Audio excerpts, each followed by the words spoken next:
So a very warm welcome to everyone. It's been a while. I'm so pleased to be able to see you all again after 2 years. Welcome to the 2022 A4E Aviation Summit. We have a full program planned for you today. I'd also like to extend a very warm welcome to everyone following us live from home. Of course, we have planned for this event to be live streamed for those who couldn't make it to Brussels. So a very warm welcome to everyone at home. Before I introduce our panel, maybe some brief housekeeping rules. First and foremost, the emergency exits are on either side of me, to the left and the right.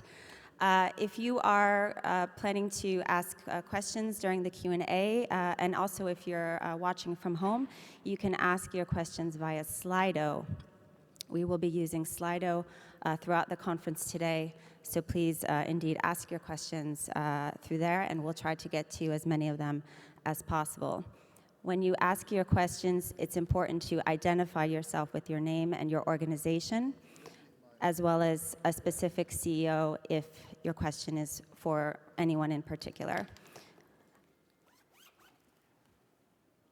With that, I'd like to begin with our speaker. Our first speaker will be Thomas Reynaert, the Managing Director of Airlines for Europe.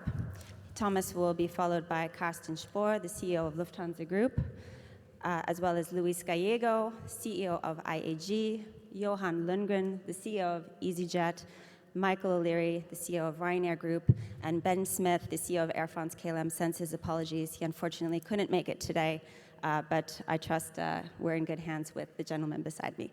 So with that, Thomas, I turn things over to you. Thanks very much. Thank you very much, Jennifer, and good morning, everyone. Great to see you all again, face-to-face this time.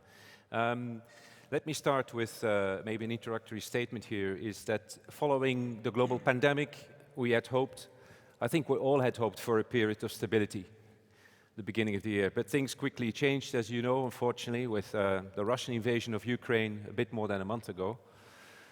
We also know about the catastrophic humanitarian impact, the disaster that has taken place and is taking place there at the moment since then. And it was obviously not something that any of us had imagined that would happen when we were thinking beginning of the year. Our thoughts and our solidarity continue to be with the brave Ukrainian people during this horrific period. Nearly 4 million refugees have now left Ukraine, and A4E Airlines continue to work with national governments to ease refugee safe passage from neighboring countries onwards throughout Europe. Many of our airlines are also supporting the refugees in other ways, including by offering special humanitarian fares, by flying dedicated humanitarian supplies to the border and refugees back, or by working with NGOs such as the UN High Commission for Refugees or the UNICEF to facilitate financial support where it is mostly needed. With that, we can start our first slide. I'm sure you all know, those of you who know the sector well, is that airlines in Europe are amongst the worst impacted in the during the COVID-19 crisis globally. So as a region, we have really suffered, and certainly also from an airlines business perspective. Compared to 2019, A4E Airlines lost almost 500 million passengers last year. And today, many of our airlines are operating with some 150,000 fewer employees. Now again, some airlines have dealt with better than others, but this is an across-the-board industry view. Fleet sizes were also very much affected, with many carriers retiring older aircraft as part of their restructuring efforts. But others kept their delivery schedules intact, fortunately enough for those. But this is really underscoring the importance of fleet modernization, both to save CO2 emissions and lower fuel costs. I think it's fair to say that we have seen airlines react in a very different manner according to their business models and their strategies. With that, I pass over to Carsten. Yeah, thank you very much, Thomas. Welcome also on my behalf. And these two global events, the pandemic on the one hand, mentioned by you, and also mentioned by you, the terrible tragedy in Ukraine, have shown two things. They both, from a totally different angle, have shown how important it is to keep connecting people, cultures, and economies. But we all who bear responsibility in this industry are fully aware we have to do this in a more sustainable way in the future. And this is where Fit for 55 comes in. And I think we all agree that we not only support the idea, but we all believe as Europeans that Europe, if it does it right, can serve as a role model, innovator for the whole globe, how to do those things. So I think there's general support, and we all doing many, many things in the industry to already achieve those goals. But there is a huge but.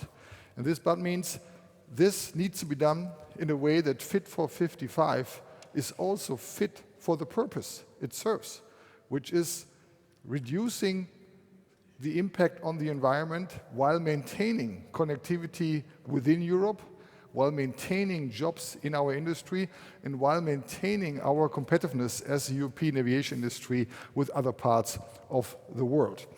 And I think this is where our concerns and our input come at place, because we believe that those two things need to work hand in hand. And the total cost of travel must remain affordable for those people also on the edges of Europe, to be able that we don't lose this connectivity which has made Europe such a peaceful place for so many decades. Because if people fly and visit each other, it's obviously the exchange of cultures we need, and we know that more since 35 days than we have hopefully known that already before. Nevertheless, it's not only about Europe. Airlines operate in a global context, so also we must make sure that the global level playing field remains, that whatever we do here doesn't damage our industry and then will allow others to connect Europe rather than connect ourselves. And these sometimes take a lot less focus on the environment and shall not be, awarded for doing less while we are punished for doing more. That's, I think, where the balance comes into play. And there is global schemes like CORSIA. I think we really believe European policymakers must embrace and focus on CORSIA more.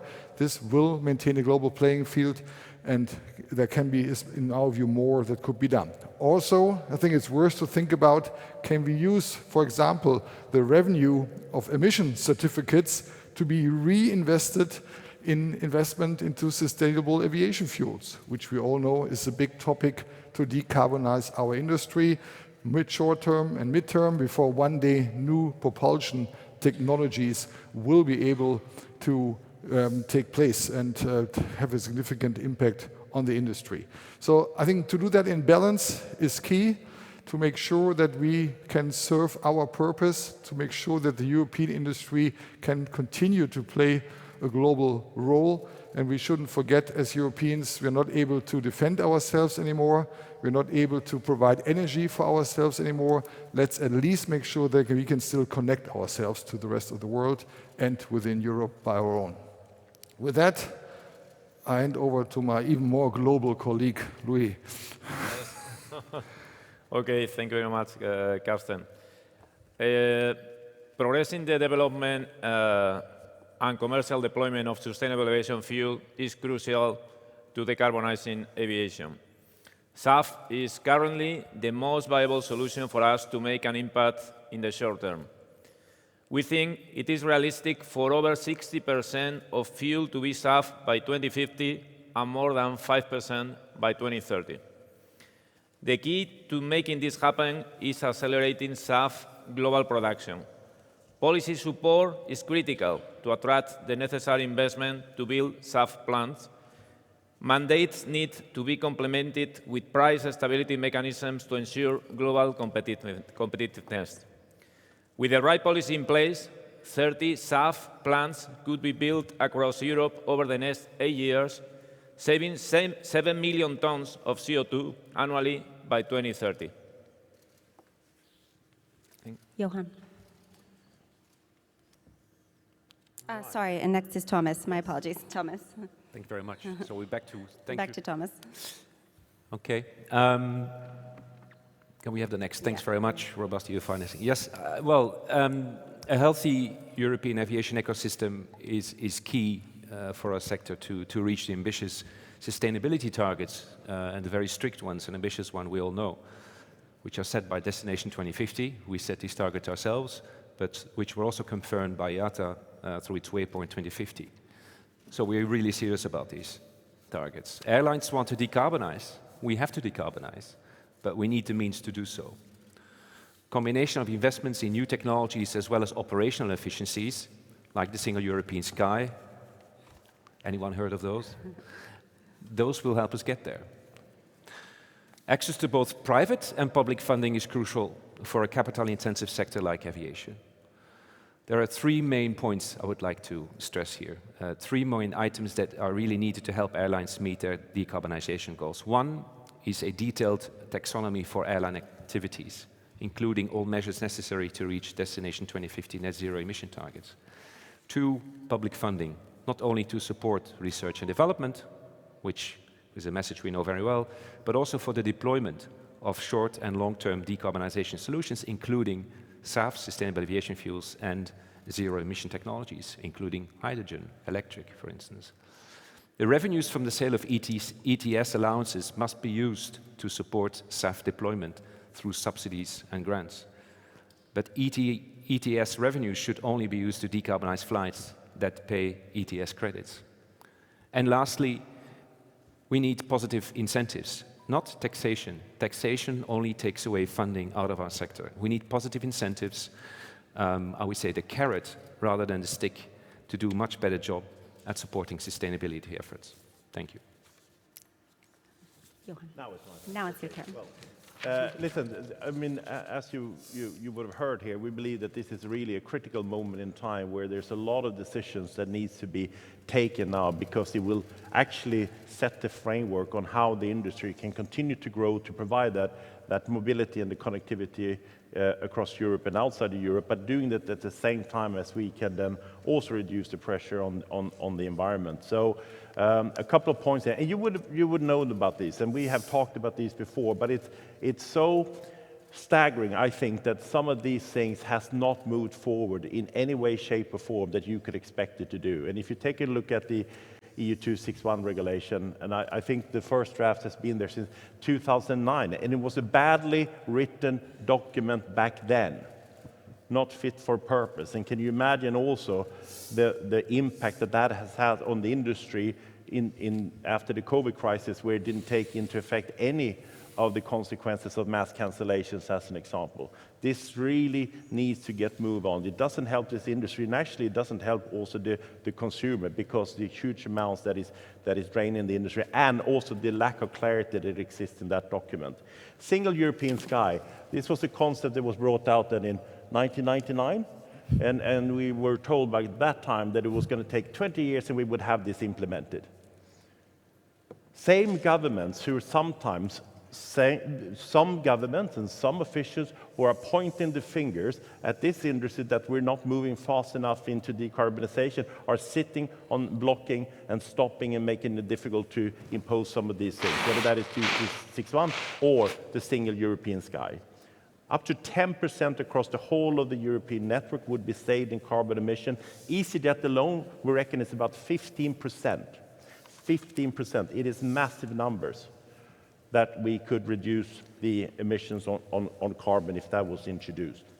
Airport charges directive, same thing in there. We see now airports across the network who takes blatantly, I must say, the opportunity to increase charges up to 35–40% in some cases to recover the lost revenue they've seen throughout the pandemic. And when you ask them why they're doing that, it doesn't make any sense. They say because we can. Because they are a powerless regulator who sits and doesn't have the authority to go in and clearly make an effort to put this in a more appropriate context. And I think that is something that is clearly also a threat on how we're going to recover to continue to provide the connectivity with affordable fares for the whole of the Europeans. Now, the Czech EU presidency that kicks off in July has a unique opportunity to make their mark on this and put EU 261 and the Single European Sky back on the political agenda. And in parallel, the Commission should proceed with the reform of the airport regulation later this year. After 2 years of standstill during the COVID-19, now is the time to really make progress on this so we can emerge well from what we've seen has been the worst crisis we have ever experienced. Thank you, Johan. Michael? Thank you, Carsten. As Carsten has said, Johan even. As Johan has said, fixing Europe's fractured ATM system will future-proof European aviation. 20 years later, we have made no progress whatsoever on the single European sky. Our passengers, our business, our people are entitled to expect an efficient airspace. And that airspace efficiency would significantly reduce passenger delays. 90% of all of Ryanair's delays in the last 12 months were caused by air traffic control. We could eliminate over 90% of those delays. And the fractured ATM system we have in Europe adds to flight delays, it adds significantly to costs, and it represents a huge burden on our environment. And as Johan has rightly said, the same governments who are calling on us to do more for the environment are the governments who are blocking reform of the single European sky or this kind of efficiencies. We cannot, at a time, post the Ukrainian invasion, at a time when oil prices are at record highs, over $100 a barrel, continue to waste fuel with damaging environmental consequences as a result of this fractured ATM system. We need a single European sky, and we need Europe's governments to deliver on it. There are a couple of other reforms we as A4E are calling for. We want to continue, or we want to see a protection of overflights during national ATC strikes. We have all launched our summer schedules last weekend, which means it'll be the annual exercise in the French air traffic control going on strike every Friday and Sunday for the next number of weeks. The French cleverly use national legislation, minimum service legislation, to protect the French domestic flights. But it's all the overflights that take the cancellations and the delays and the reroutings around France with huge cost penalties and huge environmental impact. Europe can and must, if we have a truly single market, protect those overflights. If the French want to go on strike, let the French bear the consequences. But you shouldn't be delaying flights from Italy to Ireland or from Scandinavia to Spain simply because the French are on strike. Protect overflights. We have the technology and the capacity in place to do that, and we need action on behalf of our consumers. We also need government action and intervention to protect our passengers, Europe's consumers, from the the revenue recovery gap of the European ATCs. They have a revenue shortfall of 5.4 billion euros during 2020 and 2021, when they were providing no ATC services because all our flights were banned. And yet, in the post-COVID world, they expect to return and pass on those charges to our customers commencing in 2023. This is simply unacceptable. We didn't use those services, our customers got no benefit from those services, and we shouldn't be obliged to pay for services which we didn't use. And yet the response, when we see European governments having bailed out industries, providing huge COVID support, they should be the one picking up the tab for any ANSP revenue shortfall in 2021 and 2022. They shouldn't turn to our customers. Europe's consumers are already paying among the highest airfares in Europe. They shouldn't be expected to pay for services, ATC services, that weren't provided in 2020 and 2021. Lastly, we again call on, we need single European sky has failed. 20 years later, it has made no progress. And if we can't reform a single European sky, let's liberalize air traffic management. Let's allow them to compete against each other. Europe and the European market, the single market, has been one of the great beneficiaries of airline deregulation and the emergence of new business models and lower fares in the last 30 years. Europe enjoys some of the lowest airfares, but some of the most expensive air traffic control services. Let's have deregulation of air traffic control. Let's liberalize and allow national ATC providers to compete against each other to provide more efficient services at lower prices, not just to the airlines, but to our customers as well. Thank you. And Thomas. Thank you, Michael. As the pandemic becomes endemic, travel restrictions are being steadily lifted throughout Europe, which is a good thing. Research has consistently proven, though, that these travel restrictions are ineffective in stopping the spread of the virus. It's been recognized overall globally. Europe's airlines, as I said before, are amongst the most severely impacted globally due to these travel restrictions we've seen in Europe. But there is still also significant pent-up demand for travel, and especially reuniting with friends and family. And businesses are also eager to resume face-to-face meetings, as we're having today as well. just as we're doing today indeed. But customers require certainty and confidence that travel restrictions won't suddenly disrupt their plans again as soon as the next variant is identified. So we're saying we need 4 main things on the table, 4 asks. One is that the EU must urgently develop a contingency plan for dealing with future COVID-19 variants, because it's probably only a question of time before the next variant or the next wave hits us, possibly in the winter or autumn of this year. We need a framework that actually works in practice. We've seen wonderful recommendations and frameworks, but they haven't worked in practice. If, for instance, a passenger locator form is absolutely necessary, it should be used solely for contact tracing purposes and be harmonized and simplified across all EU countries, not just in a couple of countries, but across the EU. They need to fill out lengthy passenger locator forms, and I think you've all experienced this. Prior to travel, all the things you need to do in a different way as per different countries.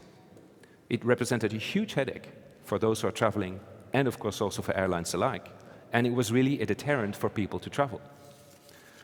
The second important ask, what we have, is that member states really must harmonize the validity of the digital COVID certificate, a major success itself. But they have to harmonize the validity of it, as well as the diverging rules for traveling among children and young adults. This would be great support if we can get this done for the families wanting really to travel in the coming months. We've got the summer season coming up, don't forget. Thirdly, member states must also recognize WHO-listed vaccines, and this to facilitate the rebound of international traffic. We still have not seen that, which is just unacceptable. And thirdly, and finally, as many EU countries begin to lift COVID restrictions, as I said, altogether, it's important that any mandates to wear face masks on board flights are lifted as soon as they are no longer required in public transport. It's important that these rules are harmonized at EU level, of course, and across all modes of transport to avoid confusion amongst passengers. Thank you very much. Thank you, Thomas. Thank you to all our CEOs. At this time, we have time for some questions, both from our room in front of me here, as well as from those of you at home. As a reminder, ask your questions via Slido. If you have a question, please identify yourself again and let us know who your question is for. We'll start with any questions from the room. Please, in the front. Hi, hello. Hello, Javier Albizu from the Spanish news agency, EFE. Can you speak, please, closer to the microphone? Yeah, sorry. Javier Albizu from the Spanish news agency, EFE. I have a question for any of you, but I think Mr. O'Reilly mentioned a little bit more the European single sky. So why the governments are blocking it, who is blocking it, and how do you plan to try to convince them not to block it? And then also you mentioned some reductions in environment and delays and so on. Do you have some figures on that? Like how could the European single sky could bring into like shorter flights or the delays or whatever? Thank you. Yeah, I mean, take it as personal opinion. Who's blocking it? European governments are blocking it. In most cases, they're at the mercy of very powerful, very tiny, but very powerful air traffic control unions. I again highlight the example of France. The French air traffic controllers will regularly strike on Fridays and Saturdays during the peak. Many times not because they have any particular interest or there's something they want to achieve, but they don't like the government or they were striking because of support of Maillot Jaune, whatever else it is. Now, people have a freedom to strike, but it's the way that the strikes are handled, that they shut down the overflights or that the French will take all of the delays are passed on to the overflights as opposed to the French domestic flights. So they protect their own domestic flight operations, but pass all the delays on to the other nations. This is not how a single sky or how a single market should operate. They don't close, you're not allowed to close the roads, you don't close the railways, and yet, with the greatest respect, the French will shut the skies over France on a regular basis during the summer. The reform is being held up by European governments. European governments will not stand up to or put the interests of consumers ahead of the vested interests of these tiny air traffic control unions. There's about 3,000 air traffic controllers in France. And you look at the devastation they wreak on European air travel on a weekly basis during the summer. It is simply unacceptable. But it's not just the French. Most of the European governments will not stand up and tackle the vested interests of their air traffic control, the air traffic control unions. What are the figures? Well, the figures, 90% of Ryanair delays last year were caused by air traffic control, either flight delays, non-availability of the service, or short staffing. Now, if we can eliminate 90% of our flight delays, we think we can improve the on-time performance of the entire European industry by a minimum of 10%. That would reduce our fuel consumption by 10%. It would have a 10%, that is the most meaningful reform you can have. For all of the talk about SAFs and new engine technologies, I mean, I'm spending 20 billion in the next 5 years buying a fleet of new aircraft that will lower my fuel consumption by about 14%. A single European sky would lower fuel consumption for all airlines by a minimum of 10% and probably more. And you look at the kind of impact that would have on the environment. So again, as Johan has said, the same European governments who challenge our industry to do more for the environment, to do more about sustainability, fail to take the minimum action we call on them to take to reform the fractured ATM system across Europe. And not alone that, they now want us, rather they want our passengers to pay 5.4 billion to pick up the revenue gap that those air traffic control providers have for 2020 and 2021.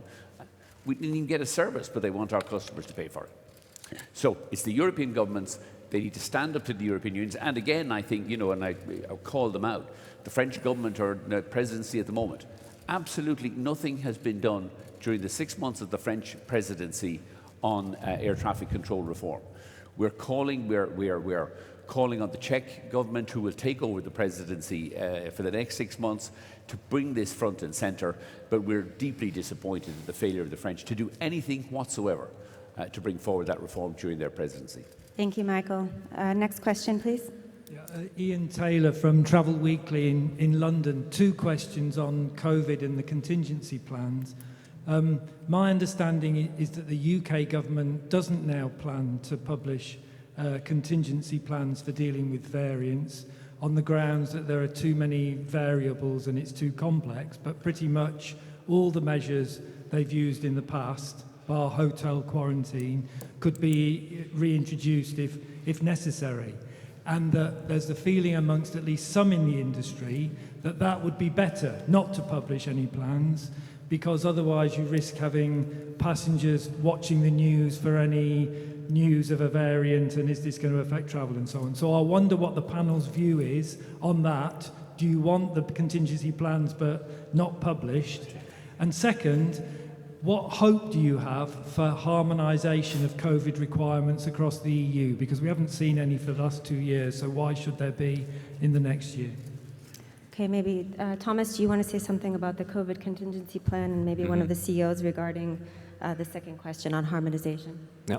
On the contingency planning, I must say I'm not that familiar with the UK version of it or the debate on it, but we are in close contact with the Commission on this. We want it to work. We don't necessarily need to have it published. We want it to work. We have been involved since the beginning of the crisis with various services in a constructive, collaborative manner with the European Commission on including, the DCC digital COVID pass, the certificate. So we know that, with a collaborative attitude within the Commission, things can work. Where it goes wrong is at the member state level. It's all good and for EASA and the European Commission to give out very good recommendations in Brussels, and typically they agree in Brussels, yes, that's a very good idea. As soon as they get back to their capitals for political, local reasons, they think they need to, deviate from the harmonized way to do things for purely local political reasons. Now, I think we need to, so the member states are really key in this. I think the European Commission is very well placed, together with ourselves, to come up with a contingency plan. It's the commitment to the contingency plan that we need, and it's going to be depending on the member states whether they're actually willing to stick to the contingency plan. But we absolutely need it, and as I said, it's a question of time, most probably and unfortunately before the next variant hits us. Johan? Yeah, I might, answer the more specific about the UK situation, since I'm clearly closer to that perhaps than others on this. This is, there's no question that we've been publicly questioning very much the restrictions that have been put in place, without any evidence whatsoever that they are effective in terms of combating the variant. On the contrary, there's been multiple studies that's been done. World Health Organization, Oxera, Yale School of Public Health, who say that testing, as an example, provides insignificant help in combating the virus. And you could take the example of the UK government who 2-3 days after the Omicron was discovered in South Africa went on to shut down the borders. And it took, what, 2-3 weeks, and UK were the country who had the biggest spread of the virus. It is simply inefficient to do so. And I do think that stakeholders and decision makers do recognize that these things are not efficient. What matters is actually what you're doing domestically on this. Now, that's not a guarantee to say that these things won't repeat. And I think we can be clear to say that there will most likely be new variants being discovered and talked about. And we can only urge the government to follow the science, follow the data, and that will tell you that most of these restrictions on travel should not have been put in place. Thanks, Johan. I'm going to take a question from online from David Keating. The question is, many flight routes have been canceled during the pandemic and have not yet returned. Do you expect most of these routes to be reinstated, and if so, when? Or are we looking at a permanent change in flight routes? I don't know if any of the CEOs want to comment on reinstating the connectivity, the network. Louis, you want to take it? You want to take it? Louis? Reinstating routes? Sorry, Yeah, I'll Michael take, first, look, maybe? You know, well, so the question is, previous flight routes have been cancelled during COVID. What do we think is the prospect of reinstatement? I mean, I think there's going to be the stronger airlines, who would largely be the A4E members, are working hard to reinstate routes that were closed during COVID. There have, however, been casualties. Alitalia have operating at about half the fleet they were pre-COVID. TAP have seen their fleet reduce.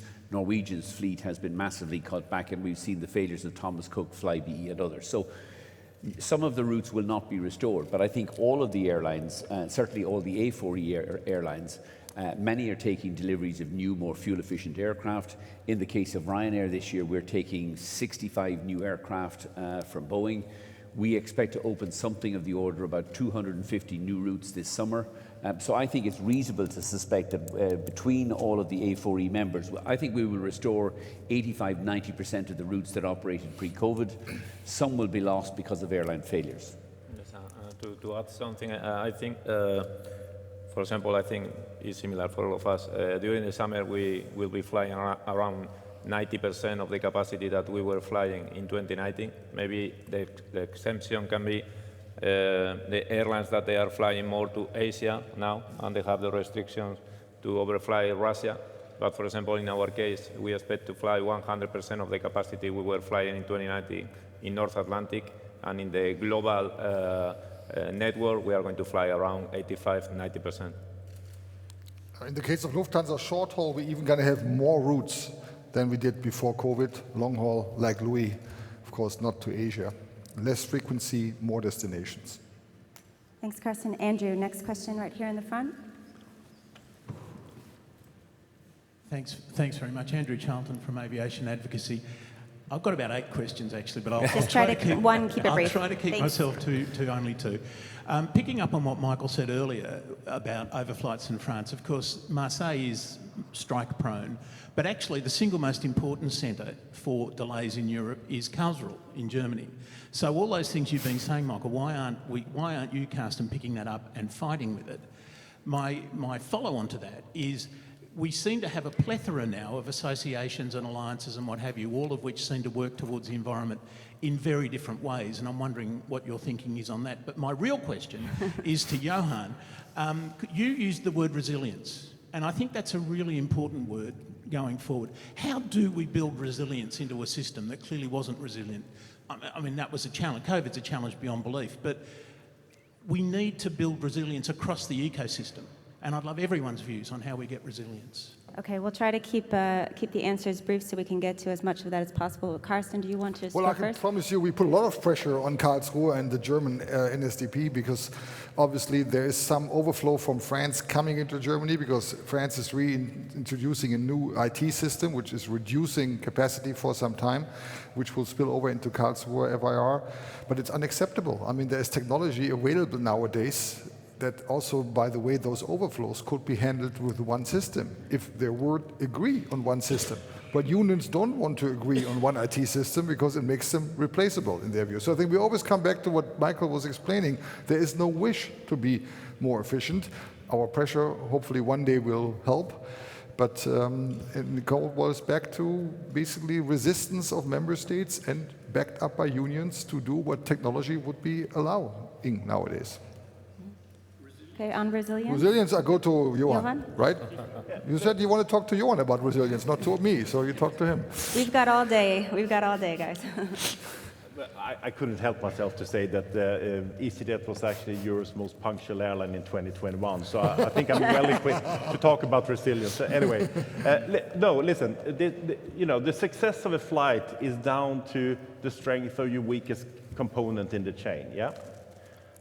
Because that's what's going to judge whether you deliver your product and the service the way you set out to do. And one of the issues that we're facing is, as Michael said, that the weakest links in the chain is not the airline in itself, it's the thing that sits outside it.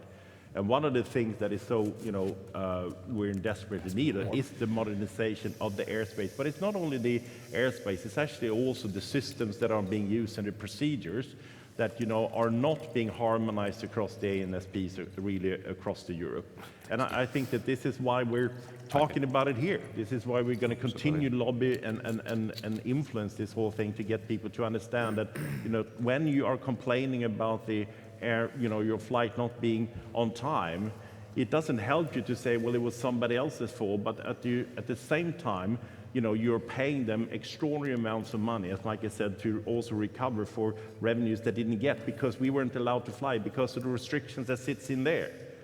You cannot make this up, really, the situation we're in. So we're going to continue to push for a modernization of the air traffic management really across there. And it also comes back to some of the airports. There's not a secret. I think there's a challenge really across the whole of the sector and other sector now with the rising cases of COVID. And thankfully, it doesn't look like people are, hospitalized to the same extent, but it means that there are big absences, whether that is in security, in border forces, whether that is in airports, in tower controls, certainly also to some extent in the airlines. But I think that the biggest weakness is coming through there, which means that we need to make sure that they have the right level of personnel in place, and they got good quality of personnel in place. And that is unfortunately not what we're seeing in some cases. Others are doing it really, really well.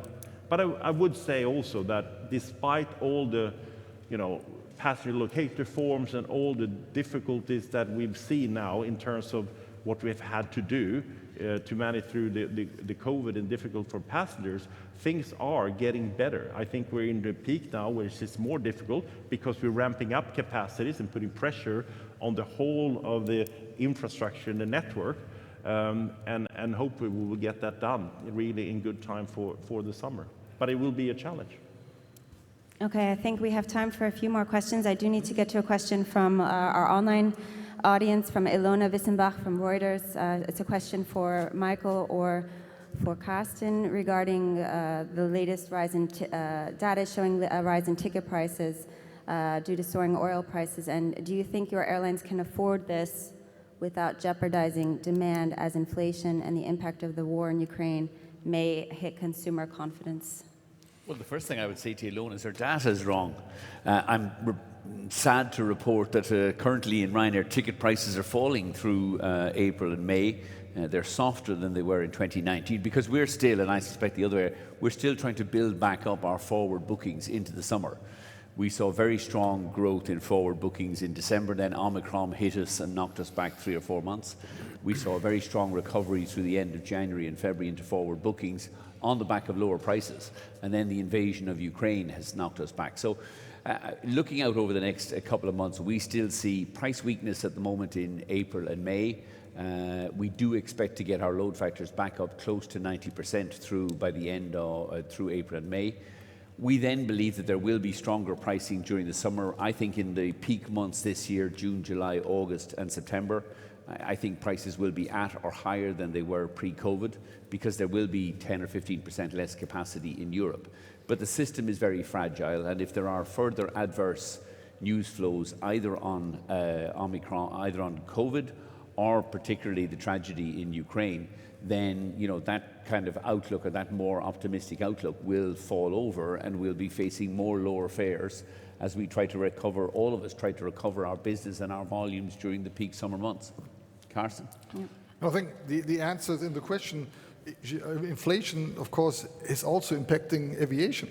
Not only fuel, but also services on the ground, air traffic control we talked about, airports, and so on. So usually, inflation eventually hits every industry. So I agree with Michael. In the end, prices in our industry are set by the market, not by one or two airlines.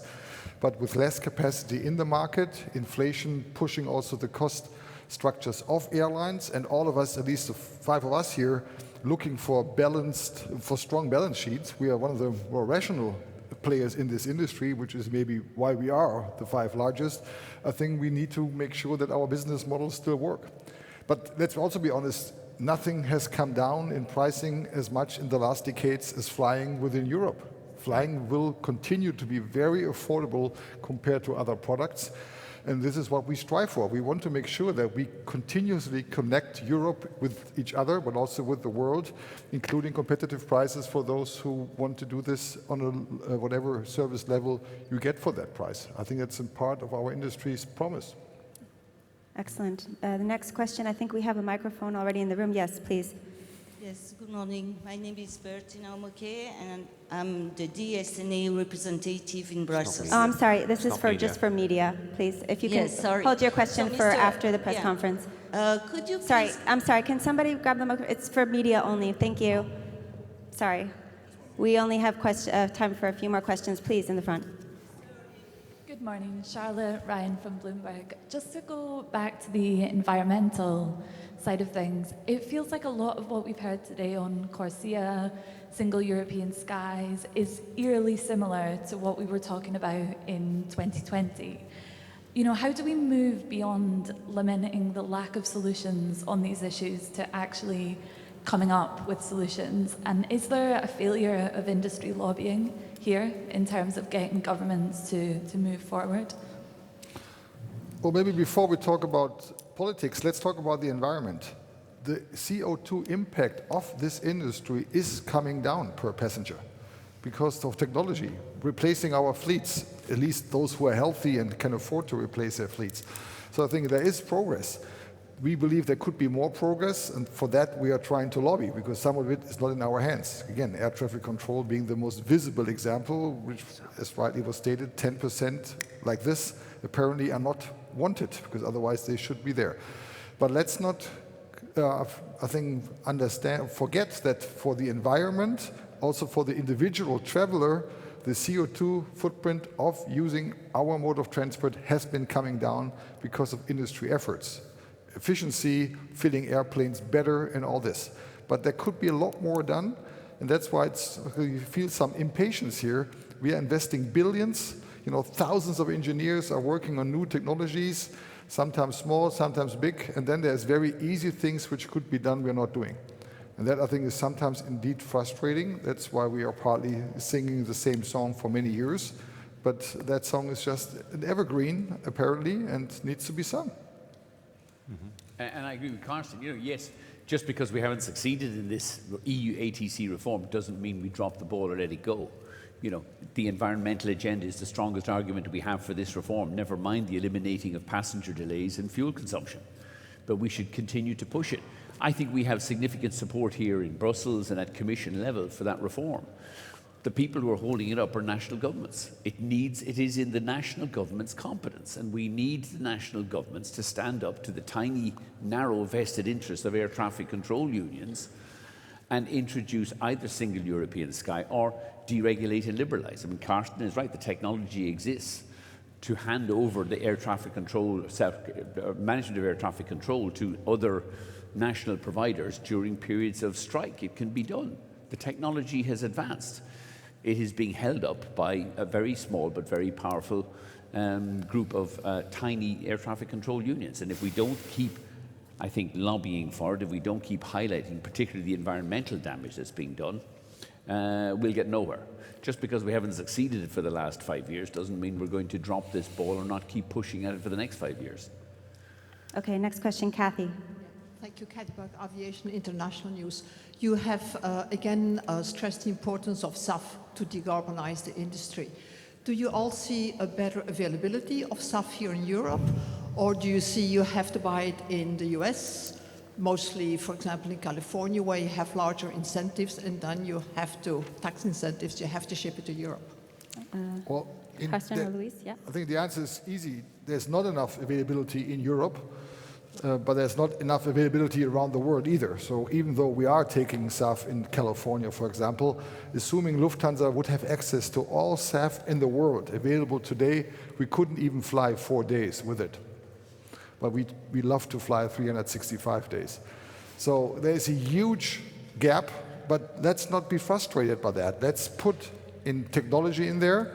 Let's also put money in there, which is why we are saying, how about refinancing those burdens we have in aviation to cross-finance SAF and make sure there is more availability, because it's not only availability, it's also the price of up to 8-10 times more for power to fuel. Biofuels are about 4 to 5 times more, but that is not scalable. So the really scalable thing to a large degree is power to fuel, for which you need clean energy, which is available in some parts of the world. But that preference in price is just as important as the non-availability.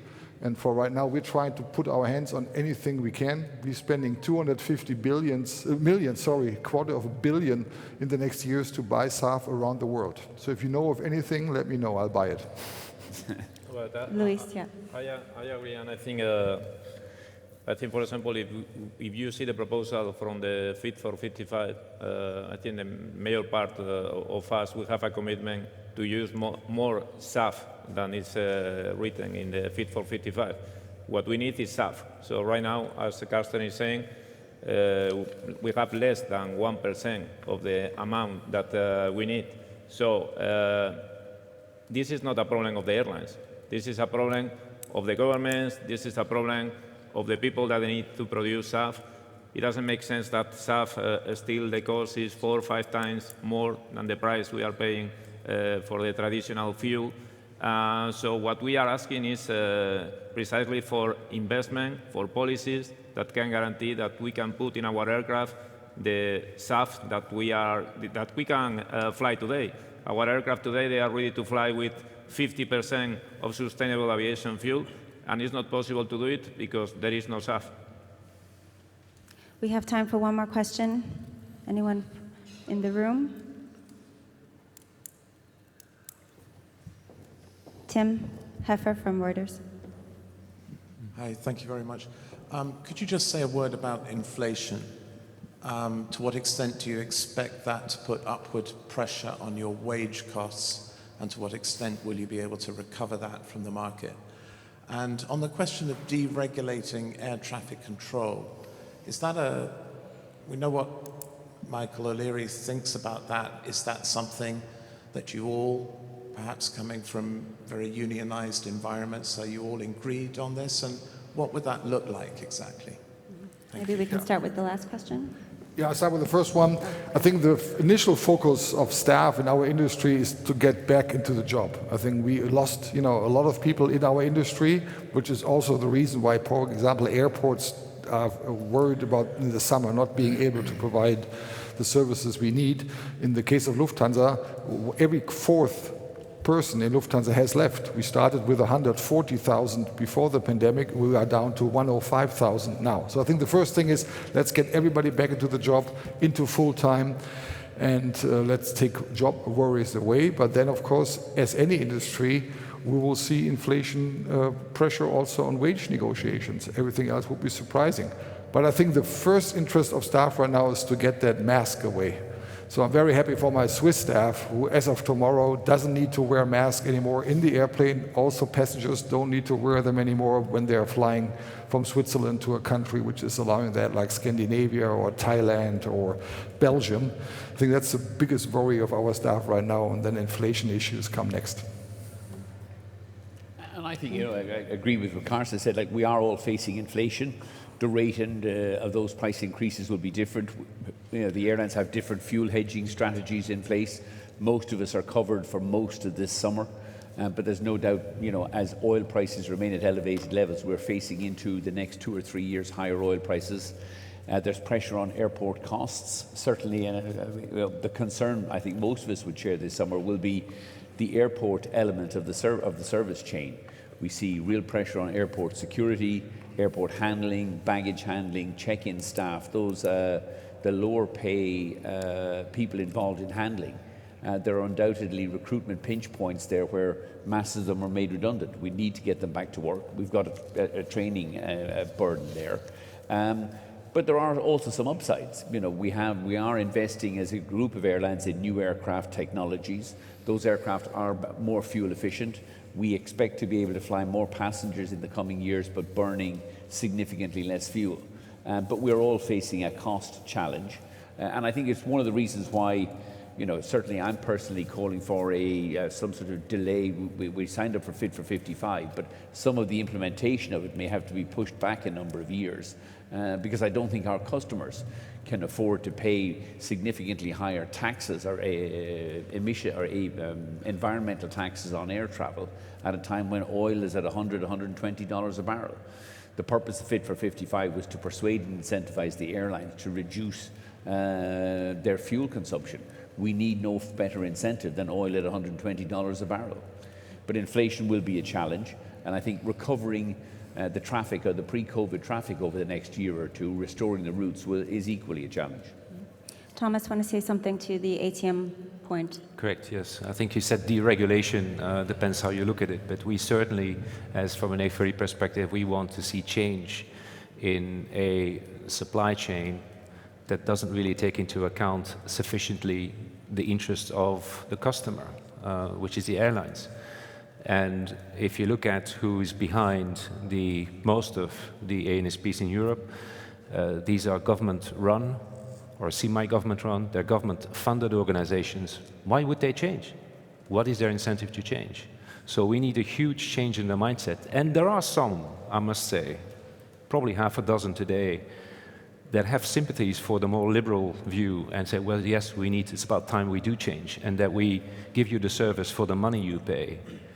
Something related to cost efficiency. But fundamentally, structurally, there's a problem with the supplier who doesn't think the way we think. Airlines it's a highly competitive sector. Why? Because it's been regulated, deregulated as well. Remember 20, 25 years ago, you don't want to go back as a customer to those days.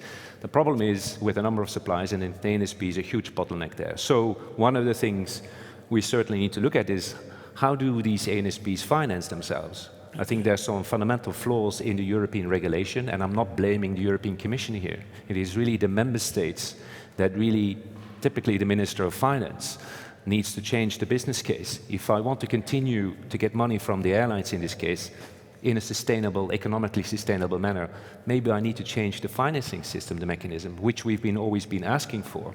And I think there are some ANSPs waking up to this. So I think I'm relatively optimistic, much more optimistic now than I was probably a year ago. There are some ANSPs that actually talk to us and say, well, you're actually right, maybe we can do something. Why? Because, of course, they see value in competition at the end of the day. It's those ANSPs that wake up and say, actually, we could make more money if we compete, against our ANSPs.